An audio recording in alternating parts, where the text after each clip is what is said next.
How to find someone on Facebook by pictures. Hello everyone, this is Hazel here to assist you today. Without any delay, let's get started. First of all, go to the Facebook applications. There, tap on this add sign at the top of your screen and then tap on post. After that, tap on photos or videos and select a photo of the people you want to search the ID for. After that, you just have to tap on edit photo and tap on this tag options, and just you have to tap on this photo, and here the options will appear. So here you can select. As you can see, the profile pictures of the Carol Allen.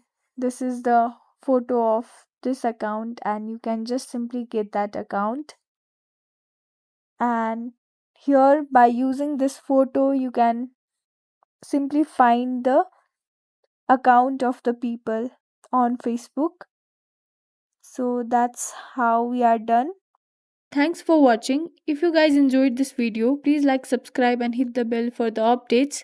That's all for now and I'll catch you in the next one.